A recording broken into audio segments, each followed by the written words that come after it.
So today we'll see how we can run those queries in the application. So for running the queries, we go to tools. Okay. Now you click on reports and analytics.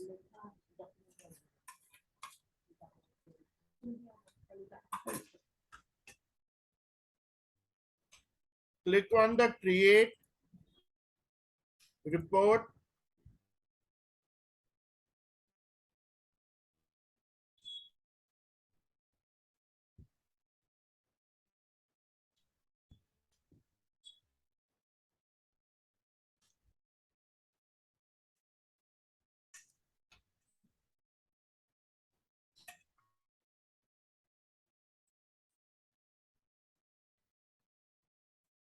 Here you can click on data model. Do you see the data model here on the left hand corner? Click on data model.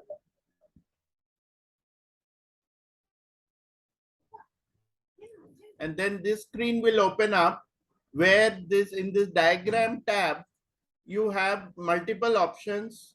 Click on the one for SQL query. Give a name. Let's say SP transactions, let's say. Or SPGL JV. Data source, you can do this HCM. And here you will write your query. Okay, name from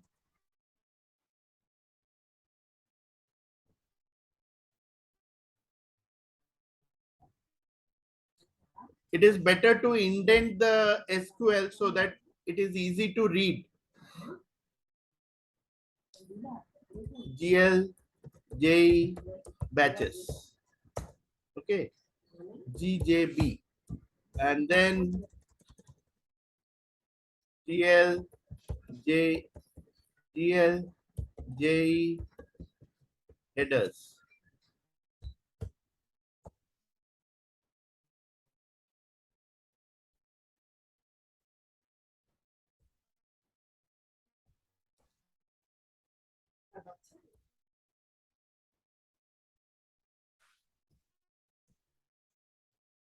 And then let's say GL code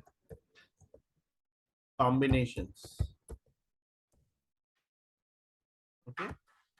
And where, and then you can do the joining gjb dot j batch id equal to gjh dot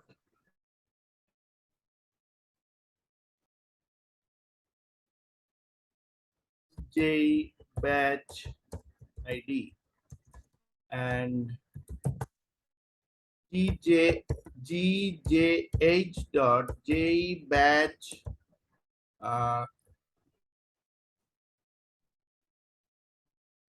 header id. I might be getting the column names wrong because I'm writing out the query now. So then when I compile it, I will get the errors and I will rectify it accordingly.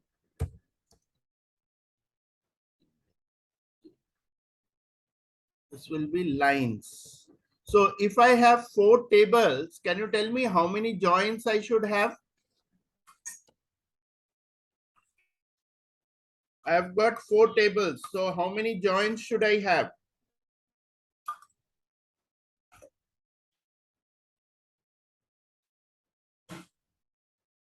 Yes, I should have 3 joins. 4 tables, 3 joins. 5 tables, 4 joins.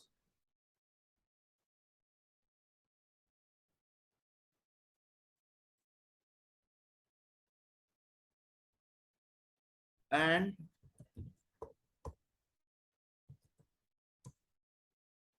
GCC dot code combination ID equal to GJL dot code combination ID.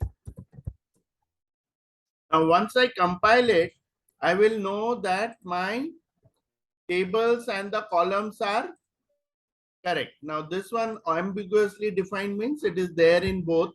So I will name a table. So my data is there correctly. Now, what other columns do I need? I can now go and add other columns here. This was the, maybe I'll have gjb dot source. Whatever query you wrote yesterday, that you can pick up. glj lines dot accounted debit or entered debit, entered credit.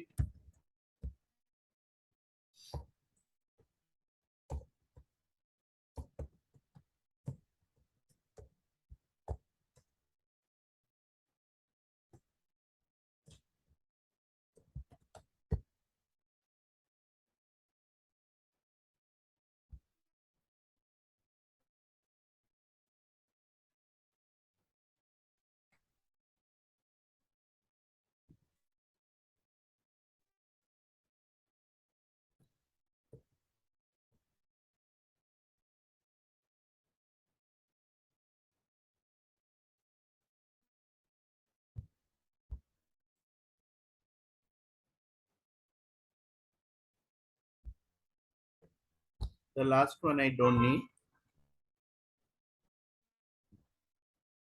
See, source is not there.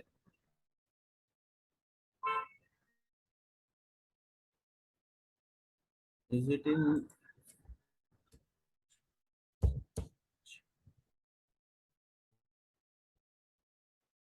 If you don't need something, you can put it like this. And this column is very long. So what I will do is I'll put an alias here, account. Now, after having the query, I can go to the data tab here. Can you see the data? Click on data and click view. You get a tree view, which is like this. And you also get a table view, which is like this. Got it? So I have all my segments here. I have accounted debit, accounted credit, and the name of the batch. Now, this one is showing me only 5 rows. I can, once I have got my query correct, I can look at more rows by increasing the number here.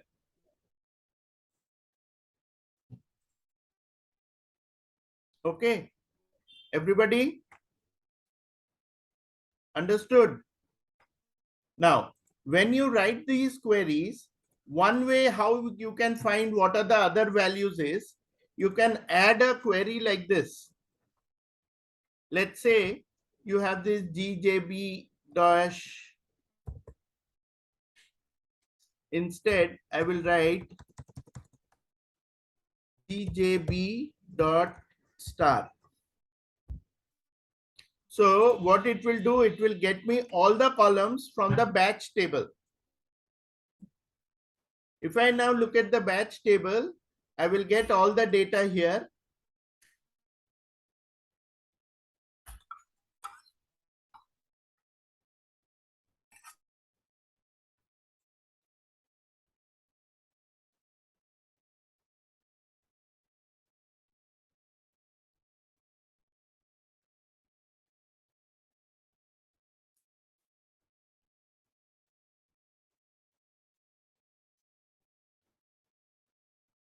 Source, it is called JE source. So you can make out from here what is the name of the column and whether it is posted or not. You have a column for posted. Status verified. Status is whether it is posted or not.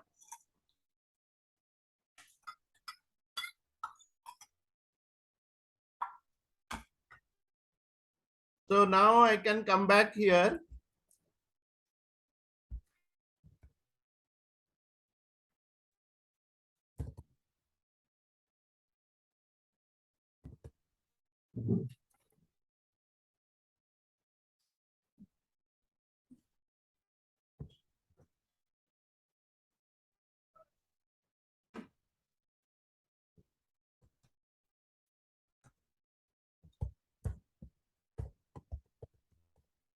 Okay.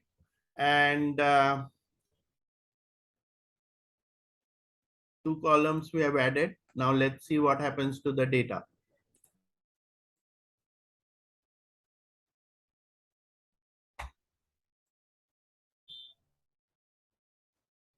When I click on the table view, you see here, I get the status, I get the source. This is my account and all this. Are you all following?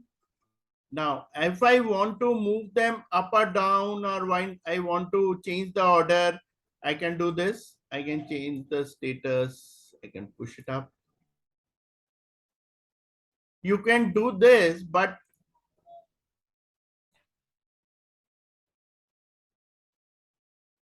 sometimes the order does not change it. Okay, because based on the space system may, and always try to have these together so that the accounted debit and credit, they come together. So for that, you can put an order by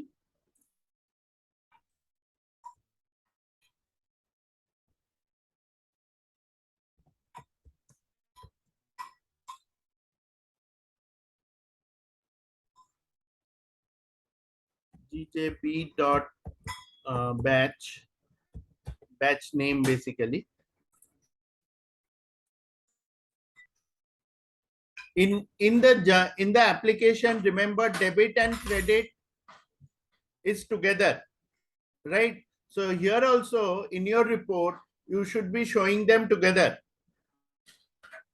Otherwise, people will be left running for the, see now 963, 963, 406, 406. This is tallying.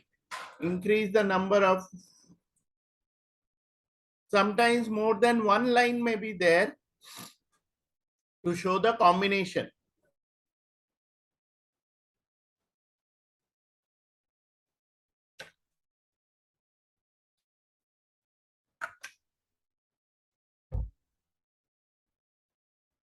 So right now they are all sorted by the name.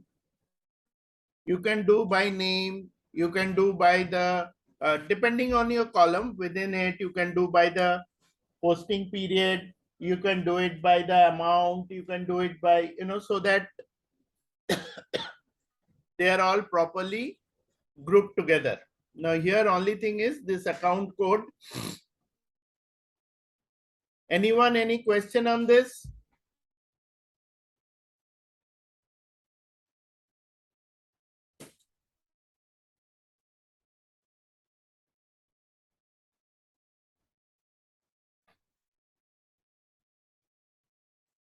Yes. Anyone, any question?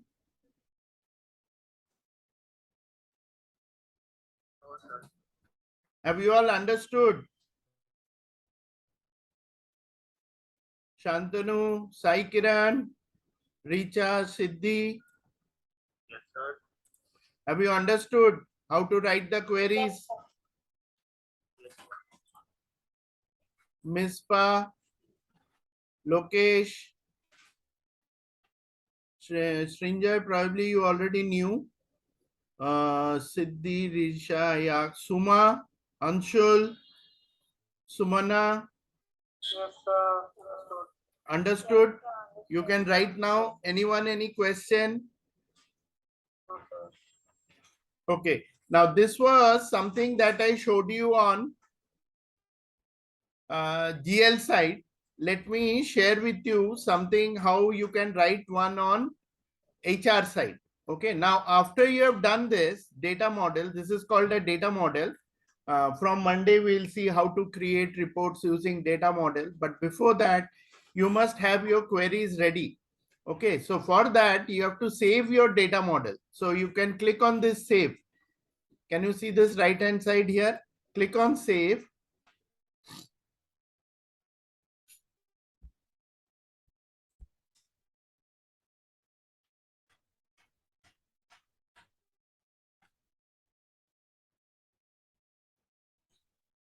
Okay. And you can keep it in the shared folders so that you can access it. Go to custom.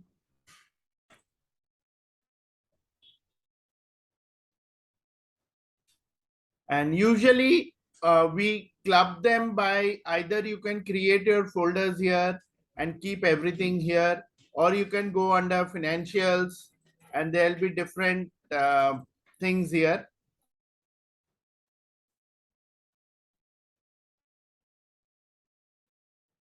You can create a folder here and keep it here, or you can just store it within this main one, so this is a GL one. So you can go under general ledger and keep it over there, or you can keep it directly here and you can say like SPGL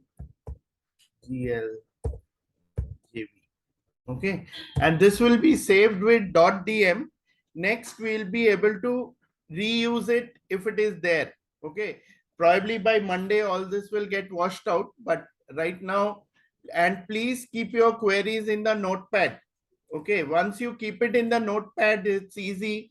Just copy from here and you can paste it here and compile it. In one shot you will get your query. Now let's create another one. Let's create another data model. We'll say create and data model.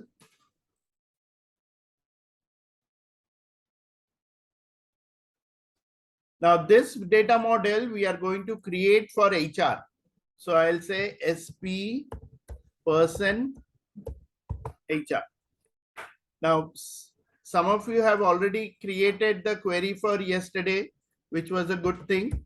So you can write here, select for all people F dot star, and you can say from per all people F.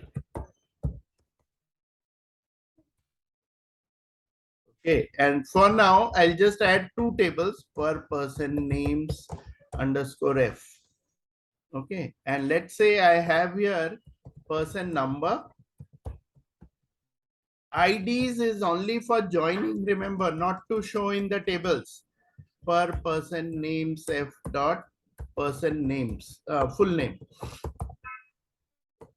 So I have the person name and the person number.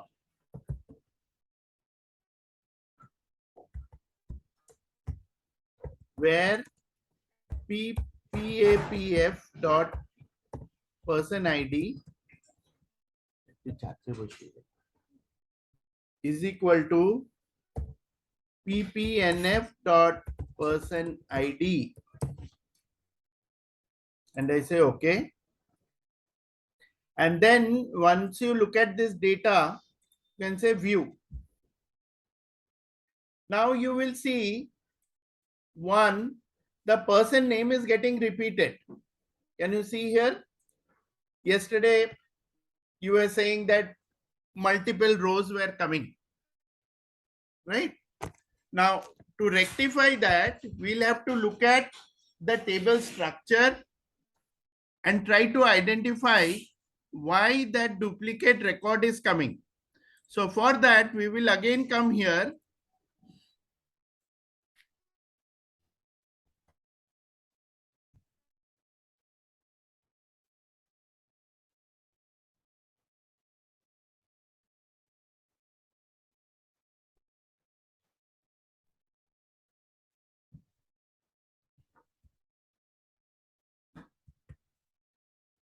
Okay. And now when you look at the data here,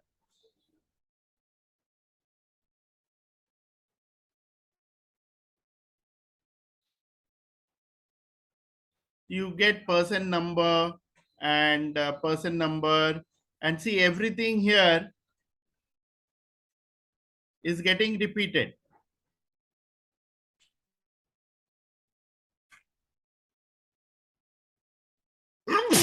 There has to be something which is different, but here everything is same.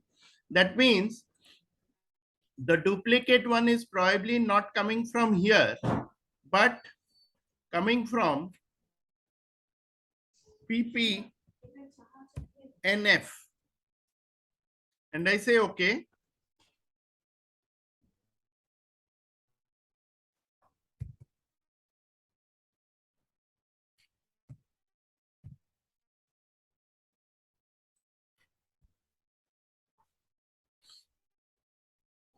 Then let me look at the data here.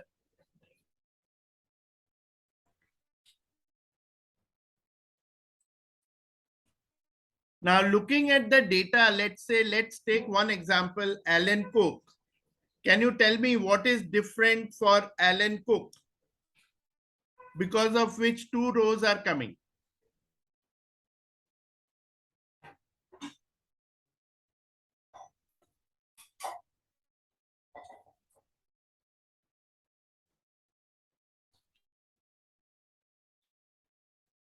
Yes. The name type. Very good. Name type is different here. Can you see this? US and global. So you have to decide whether you need US or global. So let's say we add this here.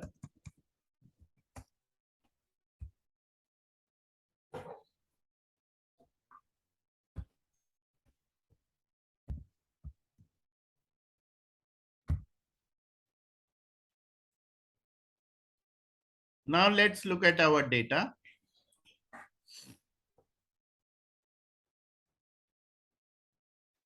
Now you will find most of the duplicate values are gone. Let's increase it from 5 to 10.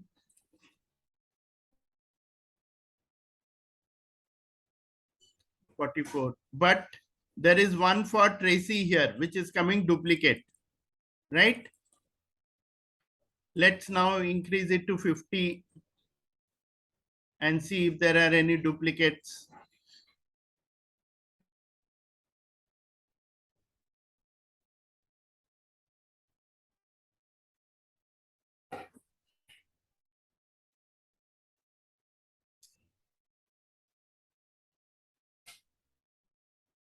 Now, here these numbers are coming random. Sometimes it becomes difficult because the order will be changed. It's better if we have an order. So we'll put an order by, let's say, PAPF dot person number.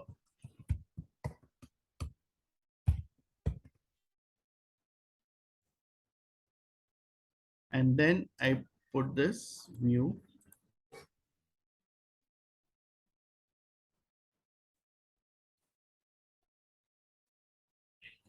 Now it is an alphanumeric, so it will come this way.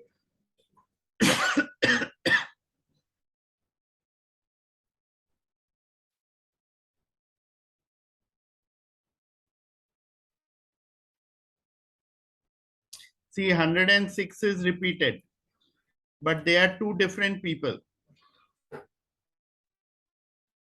14 is repeated, same person.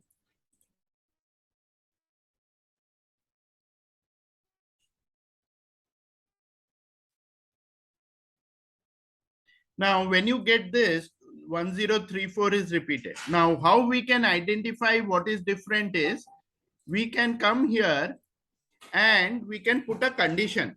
And let's say person number is equal to 1034. Say okay.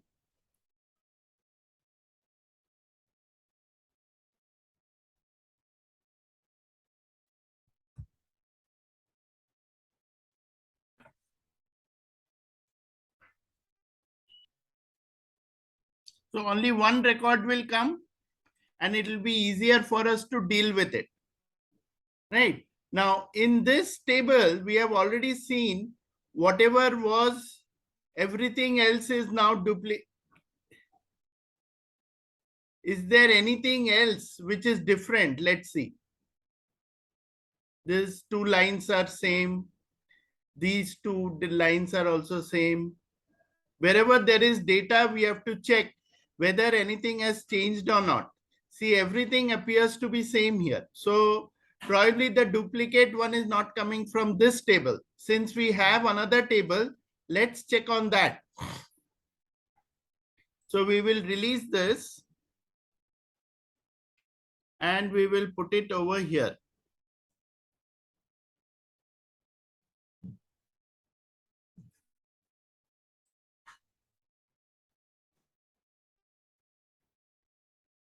Now we come to data, click on view and table view. Now let's see what is different. Can anybody tell me what is different?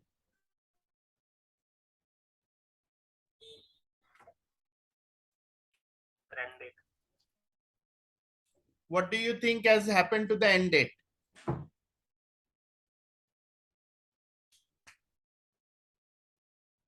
Our record is updated, I think. Correct. Good. So how will we ensure we get only one row? If the effective start date is we keep. So we will put a condition in our query. And sysdate, this is one way, sysdate between per all people f dot effective start date and per all people f dot effective end date. And this condition we have to put where? When do we have to put this condition? Anyone? When do we have to put this condition?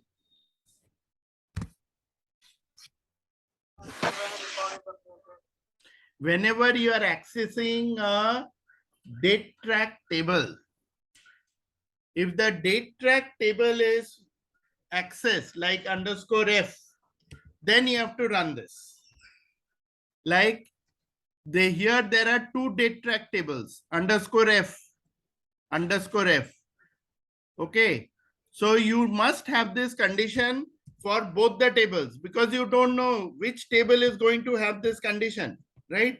Which table is going to have someone's name changed. So per all people f, per person names underscore f, per person names underscore f. Say okay, and then you run this query. Same query, only thing I have done is I have added sysdate condition. Now see, only one row is coming. So I will now go back to my query and remove the condition for this and person number. There was only one, we were looking at only one record, right? So I'll remove it so I can check whether this condition is true for everyone or not. Now let's look at the first 5 records, no duplicates.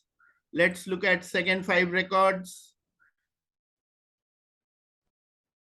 See, no duplicates. Third 5 record, next 50 records.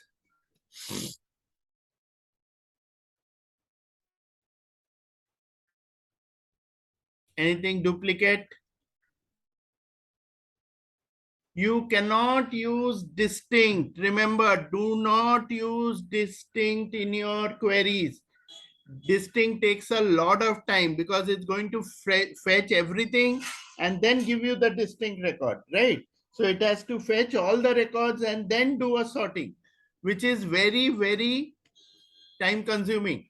So this is a normalized database where every data will only be there once. So you will only see it once. Do not use distinct, do not use duplicate, unique. Whatever you want to do, you have to do it by joining tables. And every date track table has to have this condition. Now you later on you will see how we can add a parameter and make this as more generic. You can pass an effective date. So the effective date can be any date in the past or in future, and your report or your output will change accordingly. Okay. Understood, everyone? Anyone, any query here?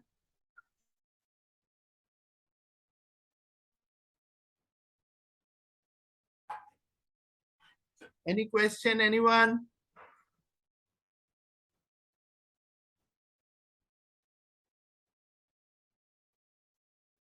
Okay, will you be able to do it? Now, what you need to do, all the queries that you wrote yesterday, all the different scenarios that I gave you for receivables, payables, person, assignment, elements, GL, all the queries, put it in the data model and look at the data and ensure there is no duplicate data. Unique data comes as per the format required. Once like these two are there, you can start adding more tables here, per email address, per phones, per addresses. Okay. Another thing, let me tell you, if you just run this query, let's say, or if you run, you sometimes you will see 2-3 tables are there with the same name. For example, if you see, if you write address, select star from per addresses, the query will compile. When you go to the data, you will not see any data. Okay, there are a lot of tables like this where there is no data in the database. They are there either for, they were created previously and just for the sake of continuity. Sometimes they are secured also. So only when you sign in or when you are accessing through a particular ID or through some particular rules, you will be able to see it. On the other hand, there are tables like this, similarly named tables, where you can see the data. Okay, so you have to be alert and check every table that is there, whether you are getting the data or not. After you run your query, after you get an update, output, go and check in the application. Go to person management, query for that person and check whether his data is tallying or not. If you remember, we were seeing 1016 duplicate. So you can go and check in person management whether there are 2 records or whether there is 1 record. All right.